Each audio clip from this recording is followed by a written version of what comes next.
हर रोज की तरह आज भी देख रही हूँ कि मेरा बेटा जंगली बादशाह अपने झोपड़ी के निकट नहीं है। शायद लगता है आज भी हर रोज की तरह वह जंगल की तरफ गए होंगे। हे विधाता, उनकी रक्षा करना भगवान। वह नादान बालक हर रोज जंगल की तरफ चले जाते हैं।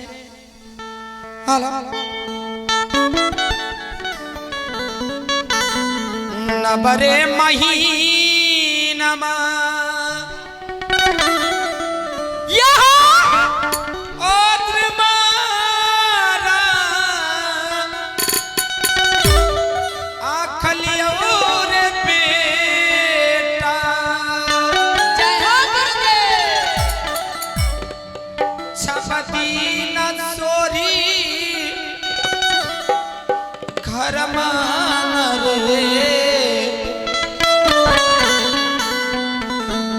नबरे महीनमा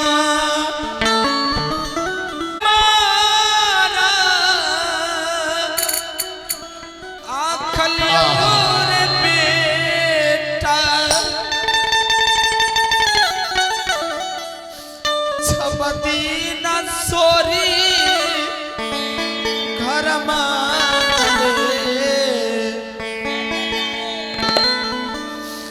बेटा रे 16 हाथ के सरिया सरसों के तेल रे बेटा सोरी घर सराई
लीजिए पुरस्कार के दौर में आए हैं हमारे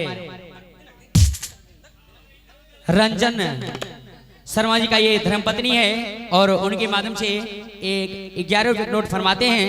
हमारी कंपनी की ओर से लाख लाख धन्यवाद और शुक्रिया अदा करते हैं और चलते हैं आगे किसी लिखते हैं।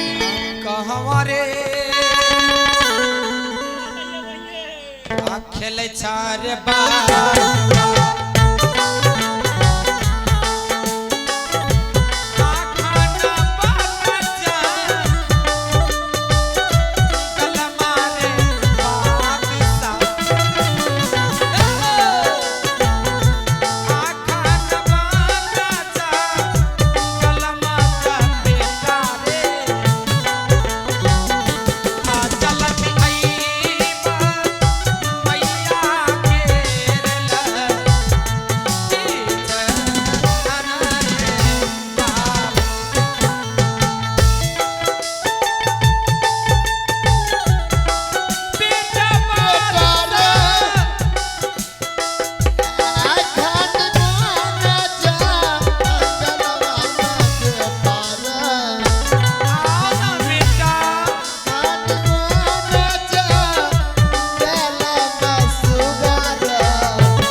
तुम कितनी दूर चली गई थी माँ। और माँ जब तुम्हें विलम्ब हो गया माँ, आज मैं तुम्हारे पीछे पीछे आ रहा था माँ। हाँ बेटा।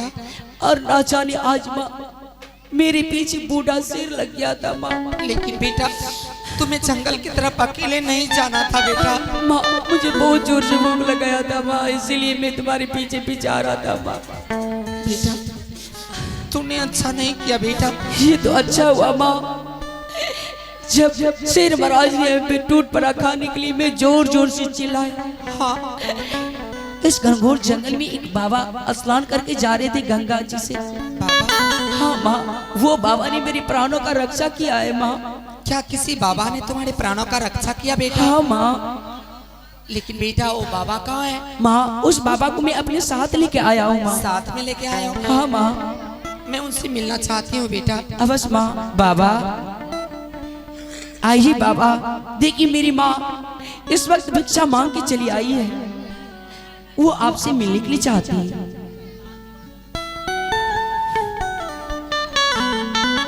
यही माँ है?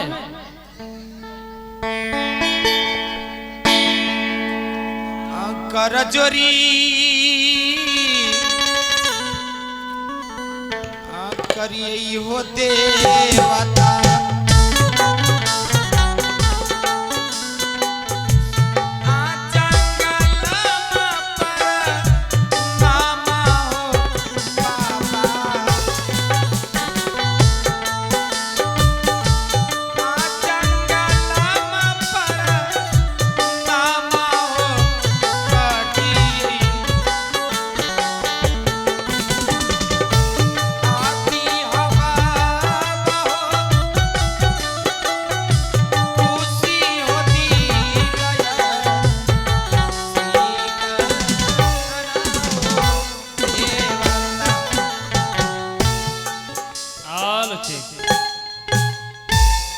देखो बिचारी, हाँ बाबा, मैं तुम्हारे पुत्र के मुखारबिन से सुना हूँ तुम भिक्षा मांगने के लिए नगर बस्ती की ओर जाती हो।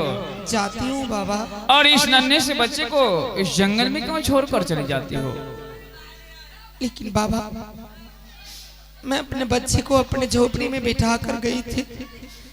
यह नादान बालक मेरी राह देखते देखते अपने झोपड़ी को छोड़कर चले आए बाबा।